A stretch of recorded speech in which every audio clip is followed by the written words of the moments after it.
Hello everyone, welcome आप सभी का 15 मिनट के शो में। इस साइंस के शो में मैं वेलकम करता हूँ आप सभी का। मेरा नाम है डॉक्टर साजिद अली और हमारी जो वो डिटेल्ड वीडियो हैं वो इस चैनल पे पड़ी हुई हैं, तो चैनल को सब्सक्राइब कर लें ताकि आपकी तैयारी अच्छे से चले और उन डिटेल्ड वीडियो को देख करके अपने सक्सेस में ठीक है हेल्प ले सकते हैं। तो अच्छे से उन वीडियो को आप देख सकते हैं। तो चलिए, इस शो में आपका वेलकम है। हम जो है क्वेश्चन करने की कोशिश करेंगे मैक्सिमम। तो which of the following plant hormone was first isolated from a fungus. देखिएगा, पहले आप ये समझ लें कि जितना से एनिमल में हार्मोन्स होते हैं उसी तरह से प्लांट में भी हार्मोन होते हैं, और उनको हम पादप हार्मोन या फाइटो हार्मोन के नाम से भी जानते हैं। यानी इनको हम प्लांट हार्मोन भी कह देते हैं और इन्हीं को हम क्या है फाइटो हार्मोन्स के नाम से भी जानते हैं। इन्हीं को हम फाइटो हार्मोन्स भी कह देते हैं। इन्हीं को हम क्या कह देते हैं, फाइटो हार्मोन्स भी कह देते हैं। तो ओके, तो इथाइलिन है, देन क्या है जिब्रेलिक एसिड है, देन क्या है काइनेटिन है, then more than one of the above यानी उपरोक्त में से कोई नहीं, more than one of the above यानी उपरोक्त में से एक से अधिक। तो देखिएगा यहाँ पर जो सही आंसर है वो कौन सा है आपका। तो पादप हार्मोन जो है सबसे पहला जो है जिसको कवक से जो है पृथक किया गया था वो है आपका जिब्रेलिक एसिड। कौन सा? Gibberellic acid. और इसी को हम जिब्रेलिन के नाम से भी जानते हैं। इसी को हम क्या है दूसरा नाम दे सकते हैं और इसी को हम क्या है जिब्रेलिन्स जिब्रेलिन्स भी कह देते हैं। जिब्रेलिन्स का काम क्या है वो भी मैं आपको बता दूं। जिब्रेलिन का तो ये क्वेश्चन हो गया किससे ऑप्टेन किया गया था, फंगस से, है ना। और ये है, उसके अलावा देखिएगा एक क्वेश्चन और आएगा, यहाँ से याद रखना कि जो है ये करता क्या है।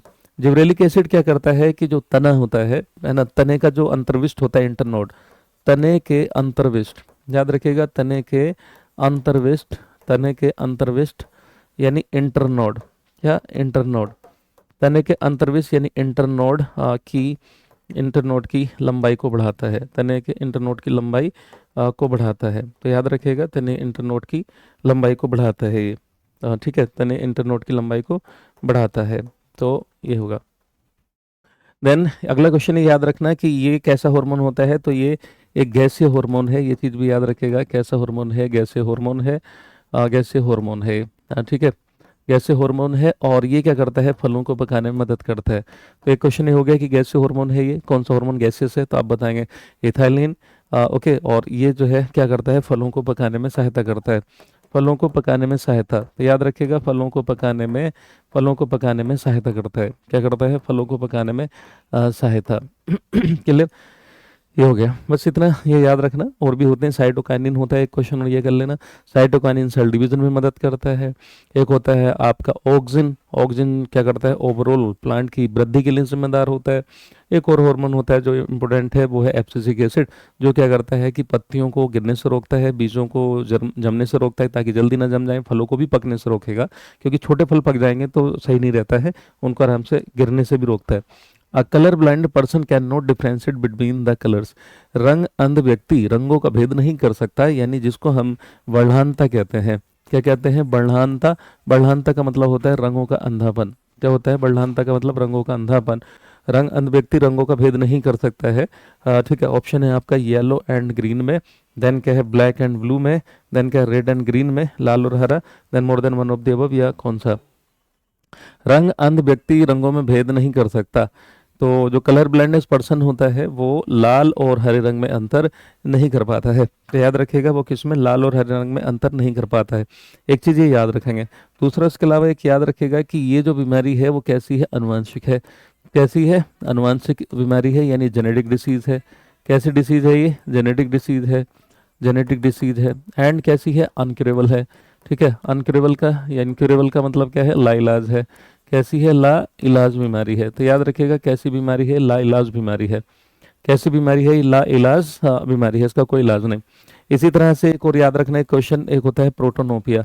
प्रोटोनोपिया में भी क्या है? रंगों से दिक्कत होती है, ये रंग नहीं पहचान पाता। तो स्पेशली कौन सा? विशेष रूप से लाल रंग को नहीं पहचान पाता।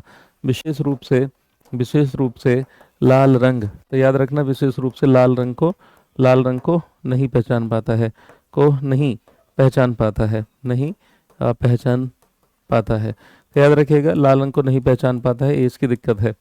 ठीक है, विशेष रूप से लाल रंग को नहीं पहचान पाता है ना। आगे बढ़ते हैं, अगले क्वेश्चन पे चलेंगे फ्रेंड। अगला क्वेश्चन है आपकी स्क्रीन पर, which acid accumulate in the muscles to cause fatigue. मनुष्य के मांसपेशियों में थकावट किसके जमा हो जाने के कारण आती है? ऑप्शन है आपका लैक्टिक एसिड के कारण आती है, देन क्या पायरुविक एसिड के कारण आती है, यूरिक एसिड के कारण आती है, फिर मोर than one of the above, उपरोक्त में से एक से अधिक। मनुष्य की मांसपेशियों में थकावट किसके जमा होने हो जाने के कारण आती है? ठीक है, तो जब कोई एक्टिविटी कर रहे होते हैं तो मसल्स को क्या है, नीड होती है ऑक्सीजन की। अब हमारी बॉडी में जो ऑक्सीजन है यानी सेल के अंदर क्या है, वो फिर पायरुवेट की फॉर्म में रहती है, और जब रेस्पिरेशन होता है सेल के अंदर, कहाँ पर, सेल के अंदर, ऐसे रेस्पिरेशन को हम क्या बोलते हैं, कोशिकीय श्वसन कहते हैं, सेलुलर रेस्पिरेशन कहते हैं। क्या बोलते हैं उसको? सेलुलर रेस्पिरेशन कहते हैं। और ये माइटोकॉन्ड्रिया के अंदर चलता है। किस में चलता है? माइटोकॉन्ड्रिया के अंदर चलता है सेलुलर रेस्पिरेशन जो होगा स्पेशली, ठीक है ना। तो जब ऑक्सीजन की सप्लाई कम होने लगती है तो फिर एरोबिक रेस्पिरेशन जो होगा वो प्रॉपर तरीके से नहीं होता, लैकिंग ऑफ द ऑक्सीजन हो जाती है, या फिर डेफिशिएंसी कह लीजिए, ऑक्सीजन की कमी होने लगती है, तो हमें एक थकावट महसूस होती है। तो उसमें क्या होता है, लैक्टिक एसिड जो है वो जमना शुरू हो जाता है। लैक्टिक एसिड के डिपोजिशन की वजह से ऐसा होता है, समझ रहे हैं ना। ओके, अगर यूरिक एसिड की मैं बात करूं, इस पे भी मैं क्वेश्चन बता देता हूं। अगर हमारे इसमें जो है ये अस्थियों के जोड़ों में अगर ये जमा होने लगेगा, अगर ये अസ്ഥियों के, यूरिक एसिड बनना अच्छी बात नहीं है ह्यूमन के लिए, तो अസ്ഥियों के जो जोड़ होते हैं, अस्थियों के जोड़ों में जमा होने पर, जोड़ों में जमा होने पर क्या होगा, याद रखिएगा, जमा होने पर, अസ്ഥियों के जोड़ों में जमा होने पर ठीक है, एक डिसीज हो जाती है जिसको हम क्या बोलते हैं, गाउट। तो गाउट रोग हो जाता है, गाउट रोग, ठीक है। गाउट रोग में क्या होगा कि यूरिक एसिड जमा हो जाएगा, तो जहाँ पर भी मूवमेंट होगा तो वो सूजन आएगी वहाँ पर, क्योंकि क्रिस्टल जमा हो जाते हैं, तो गाउट रोग हो जाता है, याद रखेंगे। कौन सा रोग हो जाता है? गाउट रोग हो जाता है, गाउट डिसीज हो जाती है। कौन सी डिसीज हो जाती है? गाउट, गाउट डिसीज हो जाती है। क्लियर हो गई बात ये? ओके, चलो अगले क्वेश्चन पे चलते हैं गाइस। अगला क्वेश्चन आपकी स्क्रीन पर ये है, सिलिकोसिस इज एक डिसीज होती है सिलिकोसिस। सिलिकोसिस जो है वो किससे संबंधित है? ऑप्शन है आपका किडनी डिसीज है ये, यानी गुर्दा, गुर्दे को हम वैसे क्या बोलते हैं हिंदी में, ब्रक कहते हैं, ठीक है, ब्रक, ब्रक संबंधित बीमारी है। देन क्या है, लीवर डिसीज है, यकृत संबंधित बीमारी है। देन क्या है, लंग डिसीज है, फेफड़े संबंधित बीमारी है। इससे फेफड़े संबंधित बीमारी है।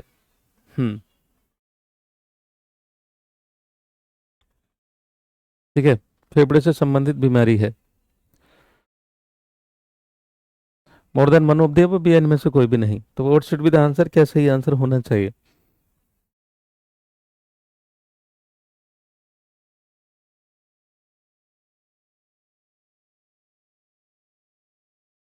हम्म तो देखिएगा, सिलिकोसिस जो है ना, वो किससे रिलेटेड है? तो याद रखिएगा, लंग से रिलेटेड है। ज़्यादातर ये उन लोगों में होता है जो पत्थर काटने वाले श्रमिक होते हैं, मजदूर होते हैं, या फिर जो है जो डेजर्ट एरियाज में रहते हैं, मरुस्थल में रहते हैं। आपने कभी रेत में गौर से देखा होगा, कुछ शाइनिंग जैसी चमकती है, वो है ना, सिलिका होती है वो। तो सिलिकॉन होता है मतलब। तो इसमें क्या होता है, सिलिकॉन के जो पार्टिकल्स होते हैं वो हमारे किसमें, फेफड़ों में जमा हो जाते हैं, जिसकी वजह से सिलिकोसिस हो जाता है। ऑक्यूपेशनल डिसीज में आता है, यानी जो पेशेवर रोग होते हैं उनसे होता है ये, याद रखेंगे। समझ रहे हैं ना। इसी तरह से जैसे कोल ज़्यादा जमा हो जाए फेफड़ों में, जो कोल इंडस्ट्रीज वगैरह में कोयले की खान में काम करते हैं, तो उनको ब्लैक लंग डिसीज हो जाती है। इसी तरह से जो शिप इंडस्ट्रीज में काम करते हैं, उसमें से एस्बेस्टोस के फाइबर जो है वो फेफड़ों में जमा होते हैं, उससे जो है वाइट लंग डिसीज हो जाती है। समझ रहे हैं ना। तो इस तरह से ऑक्यूपेशनल कुछ डिसीजेस हैं। और ये सीमेंट की फैक्ट्री में जो कार्य करने वाले श्रमिक होते हैं, उनमें भी इसके होने के चांस रहते हैं, और बहुत ही वाहियात बीमारियों में से एक है, और डेथ भी हो जाती है। अगला क्वेश्चन है, which of the following is the hereditary disease. निम्न में से कौन सी व्याधि अनुवांशिक है, यानी इनमें से कौन सा जो रोग है अनुवांशिक है। निम्नलिखित कौन सी बीमारी, निम्नलिखित में से कौन सी बीमारी अनुवांशिक है, क्वेश्चन ये है। ठीक है, ऑप्शन है आपका टीवी है, टीवी, टीवी को हम बोलते हैं ट्यूबरक्लोसिस। क्या कहा जाता है इसको? Tuberculosis, that is the full form of TB. And then क्या है, कैंसर है। देन क्या है, डिसेंट्री है। देन क्या, नन ऑफ द अबव है। तो इनमें से कौन सी व्याधि जो है, यानी कौन सी बीमारी अनुवांशिक है, ये बताना है। जेनेटिक कौन सी डिसीज है, जेनेटिक। तो देखिएगा, यहाँ पर याद रखने वाली बात यह है कि जो ट्यूबरक्लोसिस है जेनेटिक नहीं है, और इसके लिए माइकोबैक्टीरियम ट्यूबरक्लोसिस जिम्मेदार होता है, और ये फैलता है हवा से। ये रोग कैसे फैलता है? हवा से फैलेगा, हवा में बैक्टीरिया आ जाएगा इसका उड़ के, या फिर जो है दूध से भी फैलता है, क्योंकि इसका दूध में भी रहता है इसका बैक्टीरिया, क्योंकि जो लोग टीबी के पेशेंट होते हैं उनकी सांस में से निकल करके ये दूध में बहुत अच्छा ग्रो करता है। ऐसे दूध को पीने से, बिना उबाले हुए दूध जो पीते हैं लोग अक्सर, उनको होने के क्या है पूरे चांसेस रहते हैं। तो भाई ये जो है याद रखिएगा, ट्यूबरकुलोसिस आनुवंशिक नहीं है।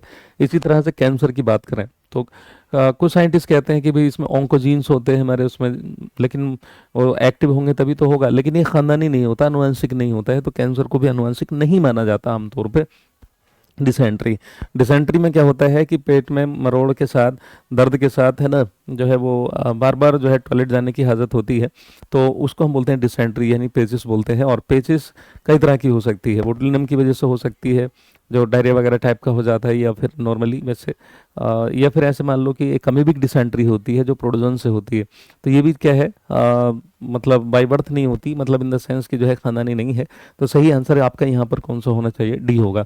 तो D will be your right answer here. ठीक है, चलते हैं अगले क्वेश्चन पे। अगला क्वेश्चन आपकी स्क्रीन पर ये है, which one of the following is the bacterial disease.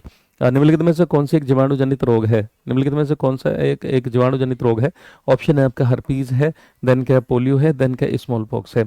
Okay, तो ये बताना है जीवाणु जनित रोग कौन सा है। तो इस टाइप के क्वेश्चंस भी आ जाते हैं। तो देखिएगा हर्पीज, हर्पीज जो है वो वायरस से होने वाली बीमारी है, और इसके वायरस का नाम होता है HSV, जिसको हम बोलते हैं herpes simplex virus, herpes simplex virus. तो याद रखिएगा इसका जो वायरस होता है उसका नाम होता है हर्पीज सिंप्लेक्स वायरस। तो ये जो है उससे होने वाली बीमारी है, यानी वायरस से होती है। देन उसके अलावा पोलियो की मैं बात करूं तो पोलियो के लिए जो एक फैमिली होती है वायरस की, उसको बोलते हैं एंटेरो वायरस ग्रुप। तो याद रखिएगा, तो इससे होता है। पोलियो के लिए जो होता है, सॉरी स्मॉल पॉक्स जो है, स्मॉल पॉक्स जिसको हम बोलते हैं चेचक, तो चेचक के लिए जो होता है वो कौन सा वायरस होता है, वेरियोला वायरस होता है। कौन सा वायरस होता है, वेरियोला। तो याद रखिएगा इसके लिए जो वायरस होता है वो कौन सा होता है, वेरियोला वायरस होता है। इसलिए सही आंसर जो है वो आपका डी ही जाएगा। क्यों? क्योंकि ये सारी की सारी वायरल डिसीजेस हैं, ये बैक्टीरियल डिसीजेस नहीं है। क्लियर बात यहाँ तक है? चलिए अगले क्वेश्चन पे मूव करते हैं। Which vitamin is found in the papaya, पपीता में कौन सा मुख्यतः, देखिएगा पपीता एक ऐसी चीज है जिसमें लगभग सारे विटामिन होते हैं, सारे के सारे विटामिन होते हैं, लेकिन क्वेश्चन में पूछा गया है मुख्यतः, ठीक है ना, यानी जो है which is found in papaya, which is mainly, which vitamin is mainly found, यहाँ पर होना चाहिए mainly, mainly found in papaya. पपीता में मुख्यतः कौन सा विटामिन पाया जाता है। ऑप्शन है आपका विटामिन ए है, विटामिन बी है, देन क्या विटामिन सी है, देन क्या मोर than one of the above, इनमें से उपरोक्त में से एक से अधिक। ओके, तो देखो यहाँ पर जो सही आंसर है वो कौन सा होगा, पपीता में मुख्यतः विटामिन ए पाया जाता है। कौन सा पाया जाता है, विटामिन ए। और विटामिन ए को हम क्या बोलते हैं, विटामिन ए को हम बोलते हैं, क्या नाम दिया जाता है इसको, विटामिन ए को ये रेटिनल। तो याद रखिएगा इसको हम रेटिनल और रेटिनोल कह देते हैं, रेटिनल या रेटिनोल कह देते हैं। ठीक है, रेटिनल, रेटिनल या रेटिनोल कहते हैं, रेटिनल या रेटिनोल कहते हैं। ठीक है ना, रेटिनल या रेटिनोल कहते हैं। समझ में आगे बात ये? ओके, चलो विटामिन बी जो है वो पूरा एक सीरीज होती है, कॉम्प्लेक्स होता है। विटामिन B1 B2 से लेकर के विटामिन B17 तक जाता है। विटामिन सी को हम एस्कॉर्बिक एसिड कह देते हैं। अब जैसे विटामिन बी है तो इसके कई होते हैं, जैसे B1 को B1 हो गया तो वो हो गया थियामिन जिसको हम बोलते हैं, दूसरा फिर राइबोफ्लेविन है ना, विटामिन B2, फिर जो तीसरा होता है ये विटामिन B3 है ना, नियासिन हो गया। फिर विटामिन B5 होता है पेंटोथेनिक एसिड। देन क्या विटामिन B6 होता है पायरिडोक्सिन। विटामिन B7 होता है उसको बोलते हैं बायोटिन। फिर विटामिन B9 आ जाता है, उसको बोलते हैं फोलिक एसिड या फोलेट। देन क्या विटामिन B12 आ जाता है, उसको हम बोलते हैं साइनोकोबालामिन। देन फिर विटामिन B17 होता है जिसको बोलते हैं अमाइडेलिन। क्या बोलते हैं उसे, अमाइडेलिन। तो इस तरह से जो है काफ़ी विटामिन है। देन क्या अगला है, riboflavin deficiency cause which of the following disease. अगर ये क्वेश्चन लिखा आ जाए कि राइबोफ्लेविन, राइबोफ्लेविन को हम क्या बोलते हैं, विटामिन B2 बोलते हैं, तो इसको राइबोफ्लेविन को हम क्या बोलते हैं, विटामिन B2। तो याद रखिएगा ये कहलाएगा आपका विटामिन B2। क्या कहलाएगा, विटामिन B2 कहलाएगा। तो विटामिन B2 की कमी से निम्नलिखित में से कौन सी बीमारी होती है, पेलाग्रा है, बेरीबेरी है, या किलोसिस है। सिलोसिस भी कहा जाता है इसको, ठीक है, या फिर मोर than one of the above. इसमें 5 ऑप्शन रख दें, नन ऑफ द अबव। तो देखिएगा जो विटामिन B2 है ना, इसकी कमी से जो होता है वो क्या होगा, कि मुंह के कोने फट जाते हैं। बहुत से लोगों के देखा होगा ये मुंह के कोने फटे हुए से रहते हैं, वाइट वाइट सा लगता है साइड से, ऐसा लगता है मुंह के कोने फटे हुए हैं। तो दरअसल वो किलियोसिस कहलाता है, चिलियोसिस भी पढ़ लेते हैं लोग इसको, और इससे जो है मुंह के कोने फट जाते हैं। इसको सही आंसर जो है वो कौन सा होगा, सी होगा, C will be your right answer here. Then मैं बात करूं पेलाग्रा की, तो विटामिन B3 से होता है, देन जो है बेरी बेरी होता है विटामिन B1 से, ठीक है ना। तो ये चीज़ याद रखिएगा, विटामिन B3 विटामिन B1 तो इससे होता है। Is that clear to all? तो आई होप यहाँ तक जो है आप लोगों को क्लियर हो गया होगा। तो चलिए मिलते हैं आपसे अगले शो में। उम्मीद करता हूँ कि बहुत अच्छी लगी होगी वीडियो, और बाकी में आपको अच्छी लगी है तो प्लीज़ कमेंट बॉक्स में अपने प्यार भरे कमेंट्स करना हरगिज़ मत भूलिएगा, उससे काफ़ी मोटिवेशन मिलता है। अगले शो में आपका इंतजार रहेगा, तब तक अपना ध्यान रखें। जय हिंद।